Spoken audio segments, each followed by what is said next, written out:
chérie, dis-moi. En fait, bon, là, il y a 6 mois, quand j'étais en vacances, un garçon. Donc, on n'habite pas dans la même ville. Excuse-moi, ma chérie, tu captes pas. Excuse-moi, Hiba, tu captes pas, ça capte pas. Allô? Oui? Bien. Dis-moi. Donc, il y a 6 mois? Il y a 6 mois, j'ai rencontré un garçon quand j'étais en vacances. On a direct accouché. Et en fait, moi, j'habite dans le sud de la France et lui, il habite en Belgique. T'as quel âge, ma chérie? J'ai 23 ans. D'accord, et lui, il a quel âge? Pareil, 23. D'accord, et donc du coup, tu l'as rencontré en été, vous étiez dans le sud, lui, il est descendu de la Belgique, ça s'est bien passé, vous avez passé des super vacances ensuite? Non, c'était en janvier et j'étais en Thaïlande.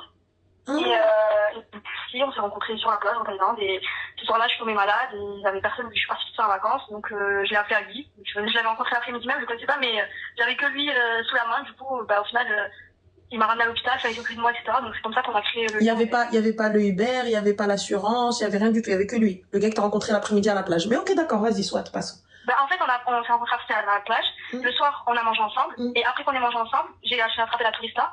Et quand je suis rentrée à mon hôtel, je me suis sentie mal.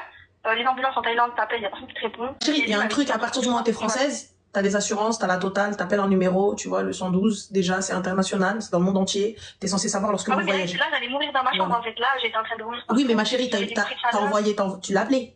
Donc, comme tu l'as appelé lui, t'aurais pu appeler les secours. Mais bon, passons. Vas-y. Donc, il est venu te chercher. J'ai appelé les secours, mais en Thaïlande, il y a moins personne qui m'a... C'est pour ça que je te dis les services internationaux. Mais passons. Ensuite, tu l'as appelé. Ensuite? Oui, bah. En tout cas, pour l'ambulance, c'est que les ambulances en Thaïlande, ils me retrouvent. Donc, il y avait personne qui allait me chercher à mon hôtel. Donc, il est parti me chercher les médicaments et tout. Bref, c'est plein d'histoires. Pour la Thaïlande.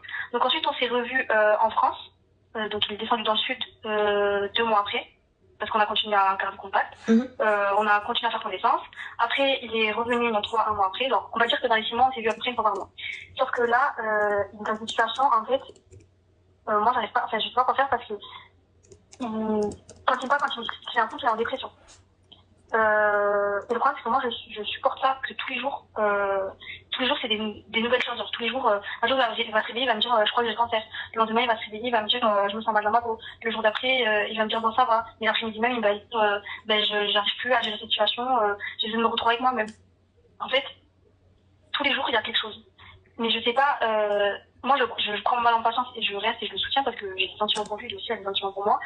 Mais j'ai trop peur que ce soit pas vrai, en fait. Je sais pas comment je pourrais faire pour savoir si ce qu'il me dit, c'est vrai. Parce que moi, je le ressens qu'il est pas bien, qu'il est pas comme au début. Mais je sais pas si c'est pour me faire passer un message.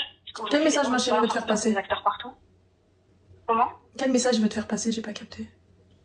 Je sais pas s'il en a marre de cette distance, s'il veut pas s'engager avec moi, parce que voilà, moi aujourd'hui, je suis dans le sud, mais si ça se concrétise, je monterai en Belgique. Parce que c'est logique de suivre la personne qu'on aime. Bien sûr. Mais en fait, là, je prends mal en patience, je le soutiens dans toutes ces épreuves.